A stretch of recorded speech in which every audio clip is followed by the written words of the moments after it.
campanha para a manutenção do nosso grupo. Participe acessando nosso site. Olá, queridos irmãos, sejam todos bem-vindos ao canal do Grupo Espírita Francisco Xavier. Hoje faremos nossas leituras e reflexões à luz do Evangelho segundo o Espiritismo, que é essa maravilha, vem nos trazer tantos esclarecimentos desta boa nova e que nos traz reflexões muito profundas para o nosso espírito imortal. E hoje nos caiu o capítulo 5 no item 24. O capítulo 5 fala sobre os bem-aventurados aflitos e o item 24 é a desgraça real. Vamos ver o que a mensagem nos traz hoje. Toda gente fala da desgraça, toda gente já sentiu e julga conhecer-lhe o caráter múltiplo.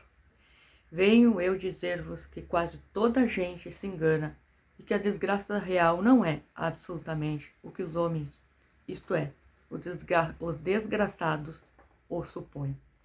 Ele as vê na miséria, no fogão sem lume, no credor que ameaça, no berço em que o anjo sorridente desapareceu, nas lágrimas, no féretro que se acompanha de cabeça descoberta e com o coração despedaçado, na angústia da traição, da desnudação do orgulho que desejara envolver-se em púrpura e mal oculta sua nudez sobre os andrajos da vaidade.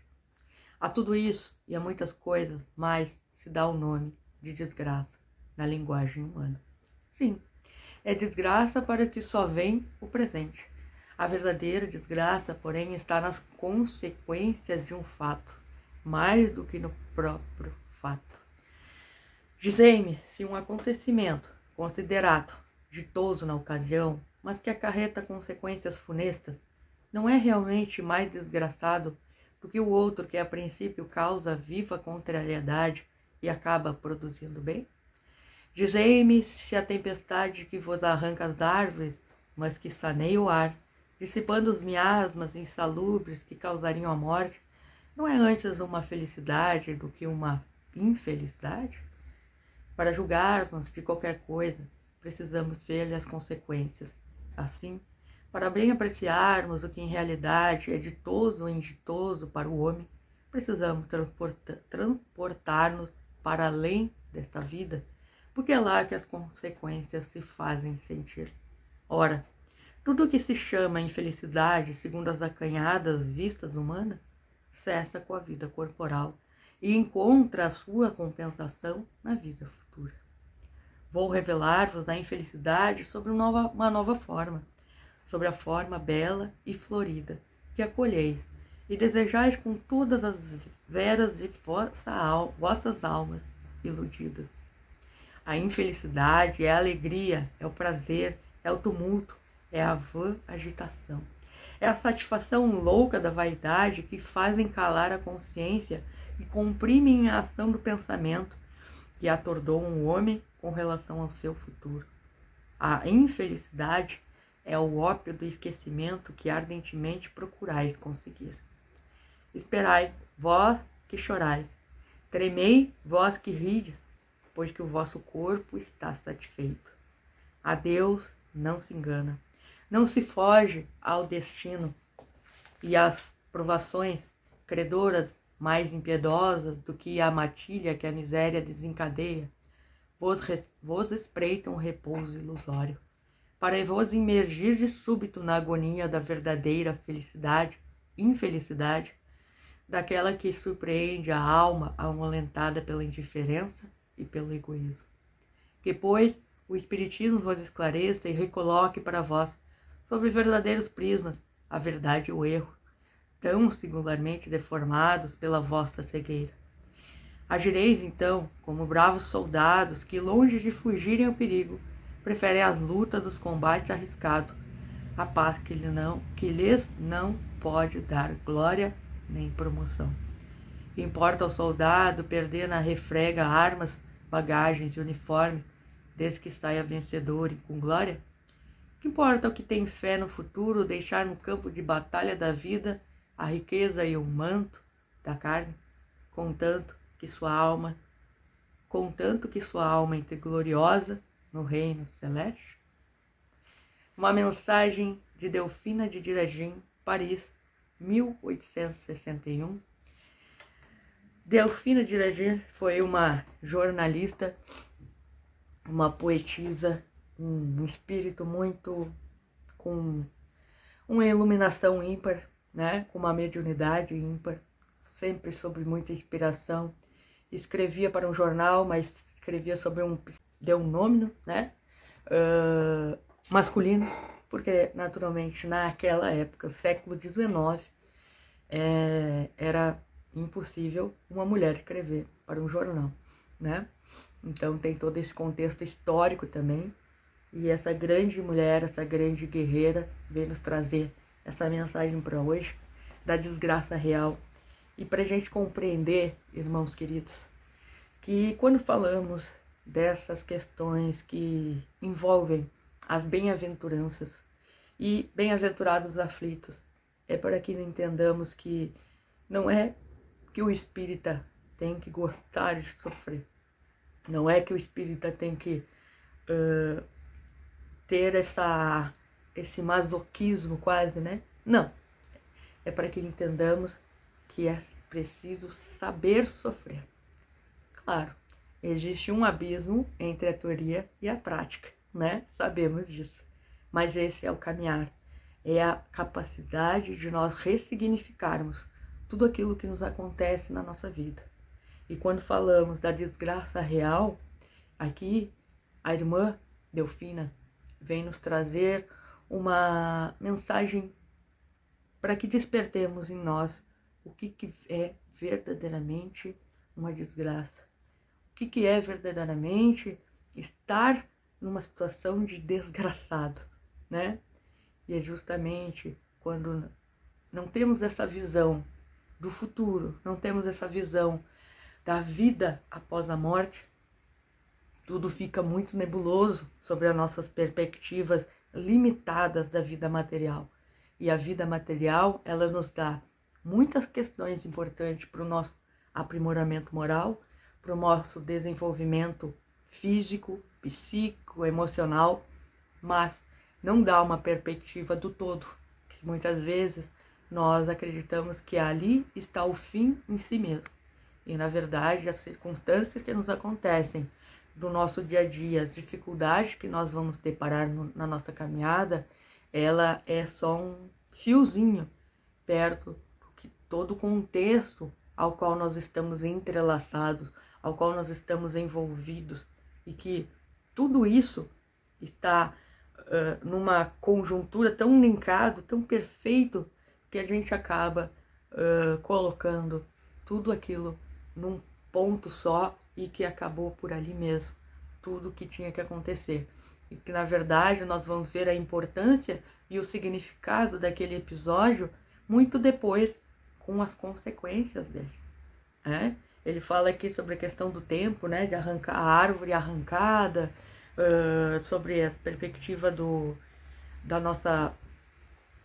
das tempestades, né, que vem muito à tona, né, em tempos atuais, que naquele momento a gente dificilmente conseguirá ver alguma questão que seja produtiva, alguma coisa que seja construtiva e que nos faça.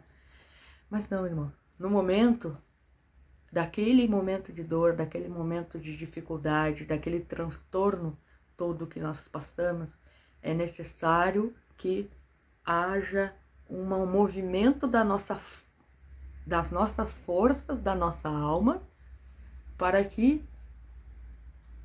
recomeçar, para refazer, para superar aquela dificuldade. Mas só depois a gente vai conseguir perceber as razões pelas quais aquilo tudo aconteceu, né? Então isso é um chamado, irmão, para que reflitamos que tudo o que nos acontece tem uma razão. Nada acontece por acaso. Não existe vazio no universo. Não existe. Tudo tem algum propósito. Tudo tem uma razão de acontecer. E muitas vezes, com a nossa visão limitada, a gente acredita toda a nossa felicidade, o nosso sucesso, o nosso êxito nas coisas materiais, sendo que não é. As coisas materiais são transitórias e, obviamente, são de suma importância para nós. Mas se nós não soubermos olhar sob uma perspectiva além da vida, além do agora, além daqui, exato instante, nós vamos sofrer muito mais do que poderíamos, do que deveríamos, né? Então isso tudo é um processo de aprendizado para todos nós. Pegar a questão do um tempo que eu acho muito claro isso para mim, assim, os raios que caem durante um temporal, os raios, ele tem uma função primordial na natureza. Eles são mecanismos de limpeza de todos os miasmas da nossa psicosfera. E se a gente não tem esse conhecimento, não tem esse despertar, a gente acha que não tem utilidade nenhuma e que isso é para fazer barulho, que só é para assustar as pessoas ou matar as pessoas até eventualmente.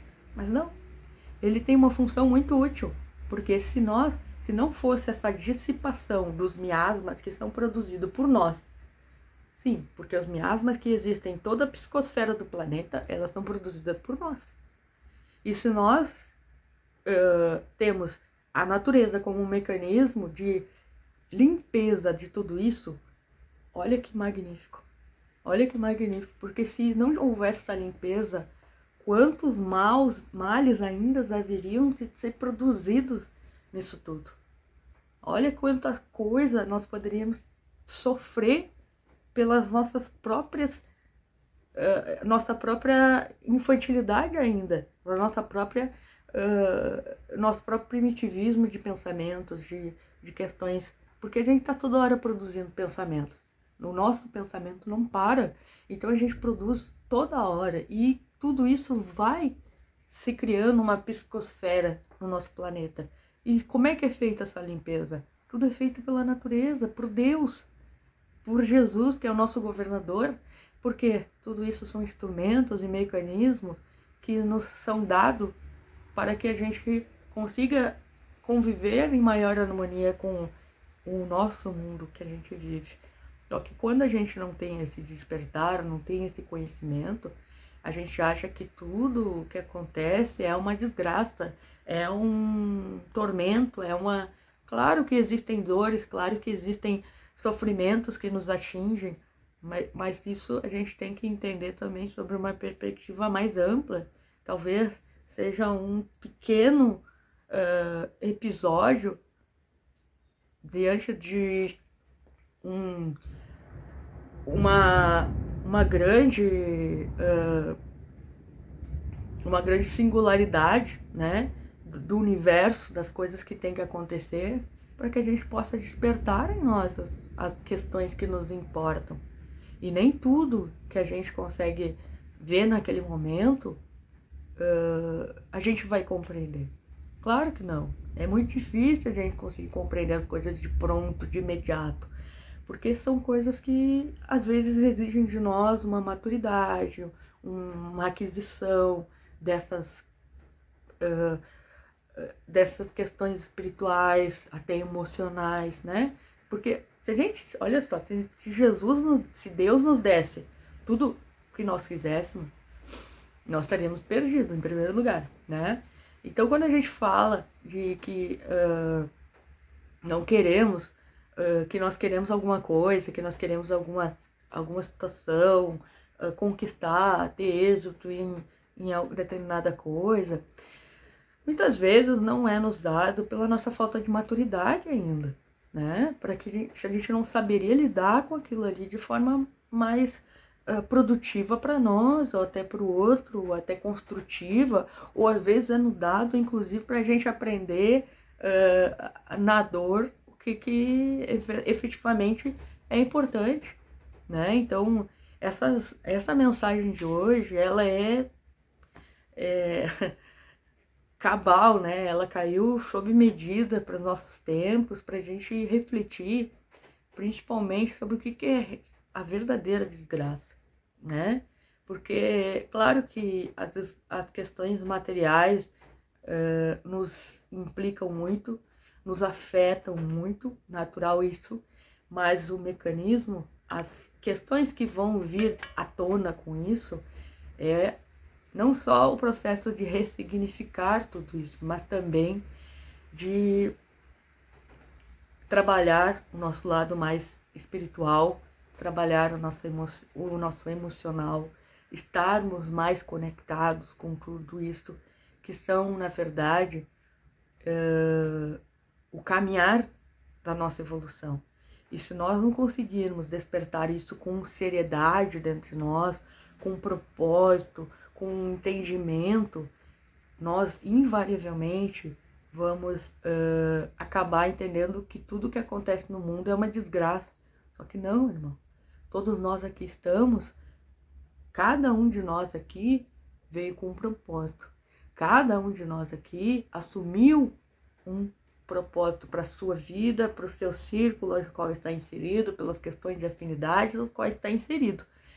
E todos esses propósitos estão vinculados àquilo que nós nos comprometemos lá antes de reencarnar.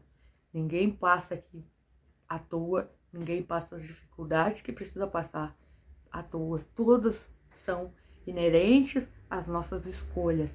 E muitas vezes, isso inclusive o Evangelho nos fala aqui no capítulo 5, inclusive, que nós escolhemos passar por determinadas tribulações, por determinadas dificuldades bem difíceis para acelerar a nossa evolução. Olha que lindo! Para acelerar a nossa evolução, porque nós queremos evoluir.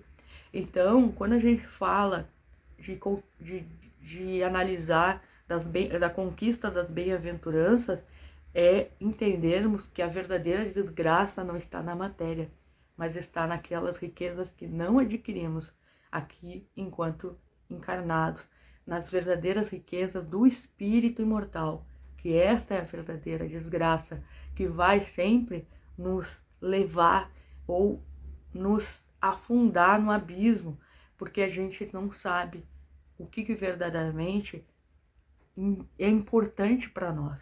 Por isso, uma reflexão sempre muito profunda na nossa vida, uma reflexão íntima, uma conexão conosco mesmo, com Deus, para que a gente entenda esses processos todos aos quais nós estamos passando, seja no cunho individual, seja no cunho coletivo, porque todos nós temos uma função nisso tudo. Nós temos aqui a função de servir a todos e ajudar no que aquilo que podemos fazer, mas também estar desperto para aquilo que nós temos que levar como uma verdade real para a nossa jornada. Então, irmãos, vamos fazer nossas preces e radiações. Muito obrigado a todos por me escutarem, pela oportunidade de estarmos aqui. E vamos então para as nossas preces. Irmãos, vamos unir nossas almas confiantes para dedicar nossos pensamentos e sentimentos fraternos para quem precisa, quem está carente de saúde e de paz. Convidamos todos os irmãos a manterem seus corações e pensamentos vibrando nas preces que faremos a Deus a partir deste momento, em favor daqueles a quem endereçarmos nossas vibrações. Preces para os enfermos. Neste momento, abrimos uma corrente de vibrações e benefícios de nossos irmãos enfermos, que se encontram em nossas casas, hospitais, casas de caridade e demais locais onde se acham passando por dolorosas provações. Senhor, pedimos alívio para esses irmãos, que teu infinito amor permita que os divinos mensageiros possam deles se aproximar, suavizando-lhes o sofrimento. Senhor, se as tuas leis permitirem, que possam recuperar a saúde e tenham muita coragem e esperança sobre a tua misericórdia. Prece para os desencarnados. Pai, lembramos com muito carinho dos nossos irmãos desencarnados pedimos tuas bênçãos a estes irmãos queridos, que possam despertar para a realidade espiritual, sob a luz da verdade e de teu sublime amor. Que eles se esclareçam, se libertem de todas as perturbações, reanimem-se e progridam, envolvidos na força da tua amorosa proteção. Prece para os lares. Pai, precisamos que teu amor ilumine os nossos lares, afastando as trevas da incompreensão, dos vícios, do sofrimento e das perturbações espirituais. Ajuda-nos, Pai, a compreender que somos todos os teus filhos, formando uma família com quem temos a necessidade de aprender a amar, auxiliando-nos uns aos outros. Que em nossos lares reinam a harmonia e a paz sob as tuas bênçãos divinas. Prece para o mundo, para a paz no mundo. Em ti, Senhor, está a força suprema do bem e da paz que governa o universo. Abençoa os dirigentes de todas as nações, especialmente os do nosso país, que saibam governar bem sob a tua proteção, no sentido da ordem e da fraternidade universal. Prece de encerramento. Graças, Senhor, por esses momentos felizes e pela assistência amorosa dos bons espíritos. Abençoa-nos, seja feita a tua vontade, despede-nos na tua paz. Assim seja. Campanha para a manutenção do nosso grupo. Participe acessando nosso site